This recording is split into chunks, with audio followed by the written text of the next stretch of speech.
So to illustrate my RAW workflow, let's take a look at what we're working with here. I've got a Panasonic S5, which allows us to record up to 6K RAW output via the HDMI port here on the side, going into the Atomos Ninja 5 recorder. All right, so this Ninja is what allows us to record, as you can see there, the 5.9K up to 30 frames.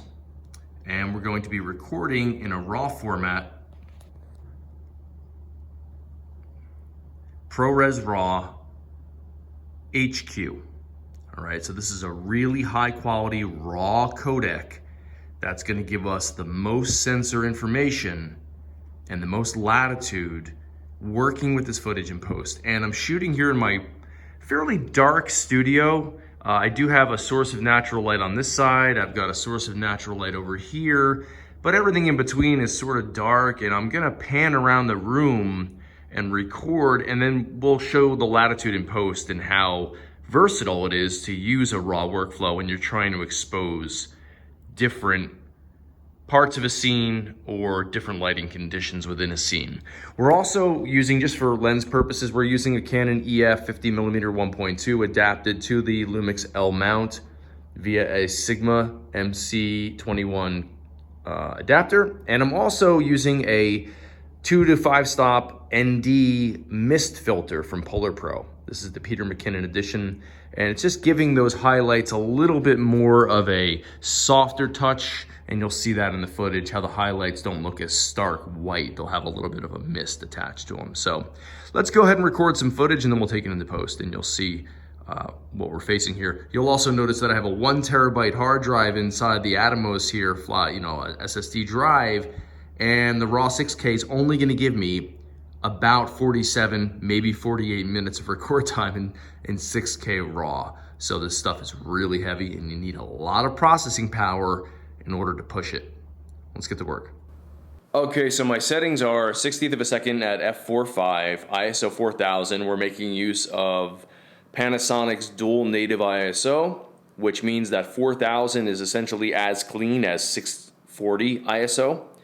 And that's a wonderful benefit. Gives us the ability to have more light coming in with a very low noise shelf, very important for video. And what I'm gonna do here is I'm gonna just record around the room, and I've got a light source off to the camera right that's pushing some light there. I don't wanna pan over that way, it'd really be overexposed. But let's just go around the room here, and I'll just change my focus, and you'll see it's getting a little darker. This is probably a -2/3 exposure. And we get a little backlight coming in there, which is gonna up the exposure just a little bit, depending on how you're metering. And then we'll move across the room here. That mist filter really cuts down those highlights and the harshness and gives it a really soft look. Now, as we get over here to the doorway, you'll see that it probably to the eye looks very overexposed. We are shooting in log, so the logarithmic picture profile gives us a lot more latitude with dynamic range. Probably pushing about 14 to 15 stops of dynamic range right here.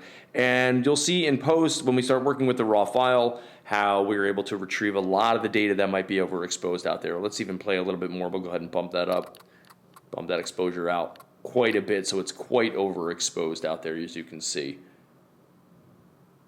And then I'll just focus back on the doorway, and we'll come back across the room, focusing in for the room. Softbox. Now I'm pushing a +2 2 2/3 exposure on the meter. And then we'll wind back up here on the tripod. And again, probably very overexposed here, but just to give you an idea. And then what we'll do is we'll knock down the exposure. Let's take it down to about a -2 stop, which is right about here. So this is underexposing, really kind of exposing for the highlights. And you can see how the underexposing here will work with post in RAW. Right, so here we are in Final Cut Pro 10, and just by scrubbing through the footage we took, you'll see something different. It looks different. The bright areas are overexposed, the color looks different. What happened here? Well, We shot this footage from the camera to the Ninja 5 recorder in a RAW format in high HDR or HDR, which is high dynamic range or hybrid log gamma. This is a standard for current and future TV sets that are going to allow for hybrid log gamma display, which means it just has a brighter luminance value. So you can see here on my waveform monitor, these scope readings are off the charts in terms of exposure because it's interpreting this footage as HDR, but we're working in a standard color space of Rec 709. It's very, very complicated. We're not going to get into all that, but let me just show you what you could do in order to start working with this footage in the standard color space, which most of us are working in. If you are going to be working in hybrid log gamma, you can look into the technique behind that and what it takes settings-wise to do that, but we're going to be working in the standard Rec 709 and still getting the advantage of all the raw data that came from the sensor. So we'll see here over on the right-hand side, by the way, that we are working with 6K footage at 2997 frame rate. And if I just scroll down here to the raw to log conversion, I can tell Final Cut to go on ahead and interpret this footage as it was supposed to be shot in Panasonic Vlog.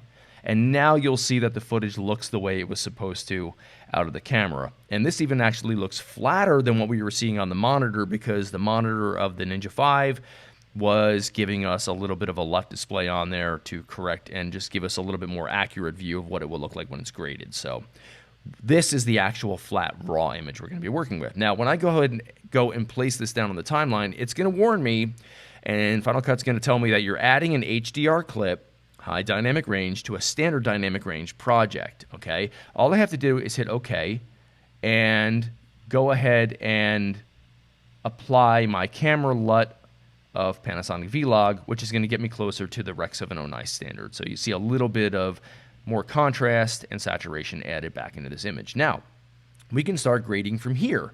And you can see that we have a lot of blown out area here in this window. And if I grab my color tools, you'll see because of the raw, I am able to preserve much of that data and save a lot of that. We have a lot of latitude here in grading. Okay, there's a lot we can do to push the saturation and the color tone. Okay, we can obviously change color by wheels or by curves. We just have so much latitude in what we can do here in terms of grading to get the desired look that you want. If you're a photographer, you're probably more used to seeing the color curves, adjustments. Whoops, don't want to do that. But you get the idea here of how you could do some grading just based on that. And we really do have a tremendous amount of latitude, because here we've really darkened up our footage. Now, I know that looks terrible. That's just because we were just messing around with the grading here. But the idea is just to show you how much latitude we have in pushing up exposure and highlights, and we're not losing any quality in this footage, all right? By increasing the contrast and the saturation, we're not losing any amount of detail whatsoever. The color is going to be subjective. You do with that what you want. But ultimately, working in a raw environment just gives us so much to work with, because we're dealing with raw data from the sensor itself. And a lot of today's mirrorless cameras have the ability to do raw, but this is the general workflow. Now here you can see this is back when we were really pushing the limits of the exposure. Let me just start from scratch here. And again, I'll show you how you can just step that down and bring back. Yeah. Now, we're not getting the full advantage. If you were working in the HDR space, color space of Rec 2020, you will be able to preserve those details. Let me kind of just demonstrate that for you real quick. If I come over here and change my library settings, whoops, sorry. Change the library settings to wide gamut HDR, and go ahead and set my project settings to work in the wide gamut HDR 2020 space. Now you'll see that we have the ability to actually save all that blown out data. Watch this. Look at how much detail we were able to preserve off of that image. We're also dealing with a much larger expanded luminance range here because we're working in hybrid log gamma. So the raw environment allows you to have so much latitude in saving exposure, and when exposure is dark, like here, really pushing it without losing quality. Look at that. Look at the latitude we have here. That's pretty incredible. That's the advantage of working in a RAW workspace. And because we shot this in Apple ProRes RAW, which is what the Panasonic is exporting out to the Ninja 5 recorder, it's smooth as silk. I'm editing this right now on a MacBook Pro, not even an M1 chip. It's still a Pentium chip, or an Intel chip, I should say. And it's smooth. You see here that I'm scrubbing through. I can play back in real time, and this is 6K footage, guys. It's pretty incredible what you can do in the RAW environment. So I hope that gives you a little look into how RAW works and what, you know, it's basically the same as being a photographer. You shoot a RAW image, you have so much more latitude in changing that RAW image, but here you're able to change it in video 30 images per second. So pretty incredible stuff. Thanks so much for watching. I'm Rob Adams for Behind the Shutter. Till next time.